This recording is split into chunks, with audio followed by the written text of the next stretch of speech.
Hi, thanks for joining me today for another episode of White Woman in Distress. This podcast is about raising awareness for missing kids, teens, and adults. My goal is to help spread the word and find those who are missing. We need to come together as a community to find these people. We need to stop ignoring what we see and start looking out for each other. I understand that you want to stay safe, but it's important to speak up when you notice something's wrong. If someone you loved was missing, you would want people to help. People who think this could never happen to me need to understand it can happen to anyone. Every day, children, mothers, fathers, brothers, sisters, aunts, and uncles go missing. You don't have to put yourself at risk. You can always call tips in anonymously. Our goal should be to bring everyone home safely. Everyone deserves to know what happened, and families deserve closure. Viewer discretion is advised. This content may discuss violence, sexual assault, and murder, which may be distressing to some. Listener discretion is advised. On today's episode, we're going to be diving into the tragic and mysterious disappearance of two young girls, Peggy Rahn and Wendy Stevenson, from Pompano Beach, Florida, in 1969. This case has baffled investigators and left a community searching for answers for over 5 decades. On December 29th, 1969, 9-year-old Peggy and 8-year-old Wendy went to Pompano Beach, Florida. Despite both attending Palmview Elementary School, they didn't really know each other that well, other than that before that day. Peggy was taken to the beach by a family friend, while Wendy was accompanied by her uncle.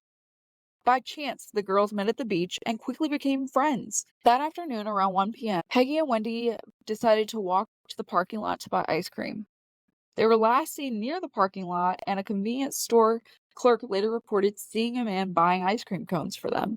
The clerk described the man as a white male, 25 to 30 years old, around 6 feet tall, sandy-colored hair, and blue-gray eyes. He drove a metallic blue 1966 or 1967 Chevrolet with a black vinyl top and wire wheel covers. Initially, authorities suspected that Peggy and Wendy might have drowned, but this theory was quickly dismissed.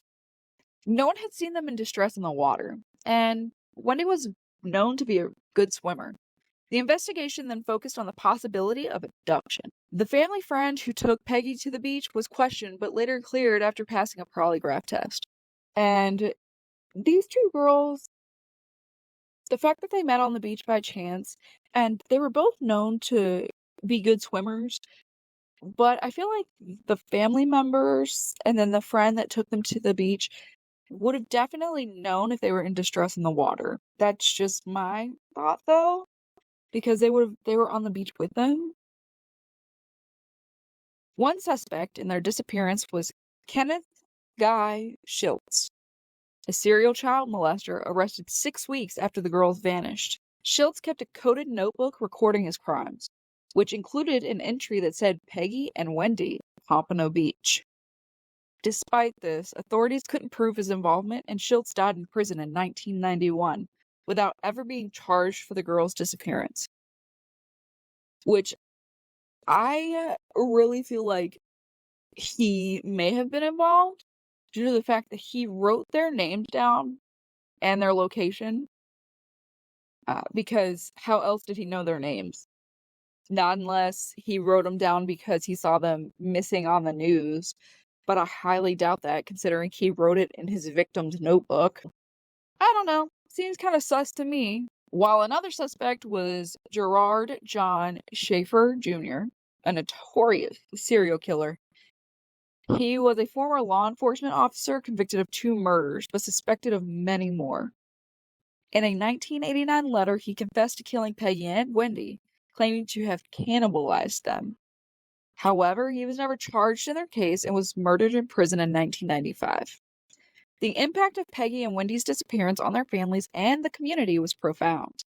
The beach where they disappeared was searched extensively, with authorities even tearing up a seawall under construction at the time, hoping to find any clues. Sadly, no trace of the girls were ever found. The mystery surrounding their disappearance has led to numerous theories and sightings over the years. Some reports claim to have seen the girls in various locations, but none of these sightings were ever sustained. The case remains open, and the Broward County Sheriff's and the Broward County Sheriff's Office continues to seek any information that could lead to the resolving of the disappearance of Peggy and Wendy. The case of Peggy and Wendy highlights the enduring pain and uncertainty faced by families of missing persons. It also underscores the importance of community vigilance and support in such cases. And there's a part of me that wants to be like, okay, so the serial killer, there was prior law enforcement, like, maybe he walked up to them and was like, hey guys, I'm a cop, and, I'll buy you ice cream, and, like, just had a conversation with them, maybe. But then there's also the part of me that's like, okay, who was the guy that was driving the vehicle that the clerk saw? And then what about the clerk? Did they question the clerk because he had seen all of this and, like, documented all of this information? Because I don't think he's involved, but I don't know that they ever covered that angle in case he was involved. Like, did he have any known friends that were also in the area? Did anybody ever look into it? I don't know. I also want to believe that since the cop did say that he did it, I want to believe it. But without admitting to where he put the bodies, it kind of makes me feel kind of hesitant to immediately say he did it, especially when they were in the book of the serial child molester. And that has me questioning, what if they were picked up by this serial child molester and he gave them to the police officer? And or maybe there was more than one person involved with this, right? Like, maybe it was two people. Maybe it wasn't just one. Maybe there was one person that picked the kids up and then one person who did something with them. Either gave them to other families or sent them away or whatever the case may be. Like, I feel like we only looked at it as maybe only one person did something. But what if there weren't? Maybe it was just two. Did we question people on, did they kidnap the girls?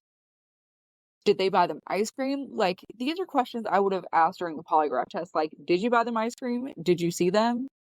Did you take them anywhere? What kind of car did you have?